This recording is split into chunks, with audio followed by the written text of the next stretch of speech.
بسم الله الرحمن الرحیم. د پښتو ټایم لاین 1 وګو دوستانو، السلام علیکم.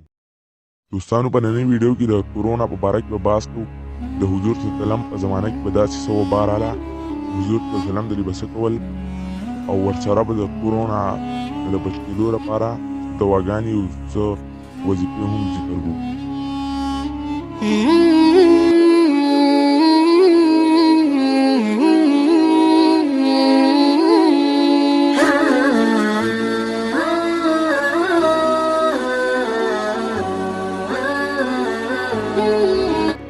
دوستانو، اول په دې باندې بحث کوو چې حضور صلی الله علیه وسلم په وخت کې چې داسې قسمه وبا راغله، حضور صلی الله علیه وسلم به څه کول او څه احتیاطي تدابیر به کول.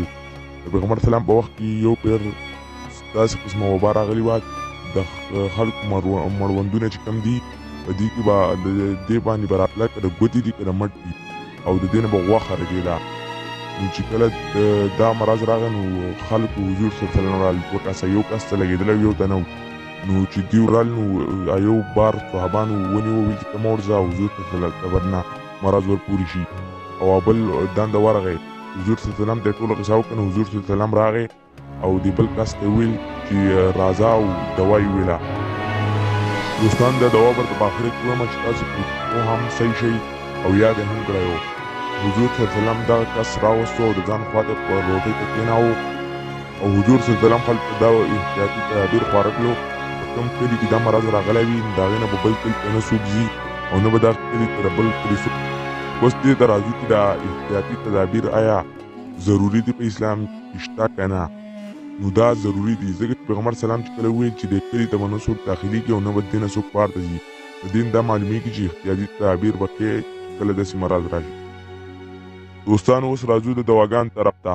پیغمبر صلی الله علیه وسلم چې کله دغه کس ځان څه دنده کړو او روټۍ ته کېناوه، نو د هغې نه مخکې دا دوا وویله: بسم الله وبالله الذي لا يضر مع اسمه شيء في الارض ولا في السماء وهو السميع العليم.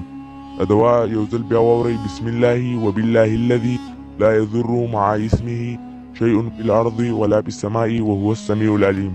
د دې دوا نه موږ ته دا معلومیږي که چېرته موږ بازار ته یا چېرته ځو، زموږ شک وي چې دې کې به چاته وایرس وي او موږ ته به ترې ولګي، د هغې نه مخکې به دا دوا ووایو باید انشاءالله وایرس موږ ته نه لګي که چېرته الله وغوسته. او دویمه دوا دا ده چې دا موږ سهار او ماښام درې ځله وایو: بسم الله الذي لا يضر مع اسمه شيء في الارض ولا في السماء وهو السميع العليم. دا دواګانې دواړه یو شان دي قابو. پر یو کې بسم الله وبالله الذي دی، پر اولنۍ کې. پر دویمه کې بسم الله الذي لا يضر مع اسمه شيء في الارض ولا في السماء وهو السميع العليم. بس یو ټکی پر بل کې بسم الله وبالله الذي، او پر یو کې بسم الله الذي لا يضر مع اسمه یو. دوستانو، اوس درته په اولنۍ دوا پسې یو واقعه بیانوم. یو پیري حضرت عمر رضی الله عنه ته یو یهودي چیلنج ورکړو چې زه به ستاسو مناظره کوم او ګټم به نه، او زهر یې ورته په لاس کې د یهودي راوړي وو. ویل چې که چېرته ما مناظره وبیلله نو زه به دا زهر خورم او بېرته به نه ځم او دلته مرم، ځکه چې زه ډېر په دغه راغلی یم د خپل خلکو نه، او ما ویلي چې زه به یې ګټمه. عمر رضی الله عنه دته هېڅ هم ونه ویل او دغه دوا یې ویله اولنۍ: بسم الله وبالله الذي لا يضر مع اسمه شيء في الارض ولا في السماء وهو السميع العليم. او زهر یې وڅکل. په عمر رضی الله عنه باندې لږه شانتې کې خوله راله او لږ ورپېدو.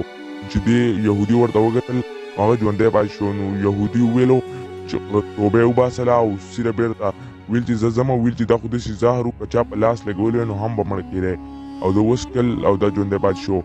دا یهودي توبه یې ویسته او مسلمان شو او واپس لاړو خپل دغه ته ویل چې د هغوی سره مناظره نه کېږي. نو وګورئ څومره مجربه دوا ده چې عمر د نو زهر وڅکل، دومره تیز زهر چې په لاس یې ولګې هم دې سړی مري او لاس کېښوله، بیا غټه خبره ده او بد شو. د دې دوا نورې ډېرې واقعات شته، خو ما دا یوه بیان کړه، بیا ویډیو کېږي. نو نن بس، او بیا به میلاویږو په یو نوې ویډیو سره. ویډیو هم خوښېږي ویډیو لایک کوئ او چینل سبسکرایب کوئ، ویډیو د نور ملګرو سره هم شیر کوئ تر څو هغوی ته هم استفاده والي. والسلام.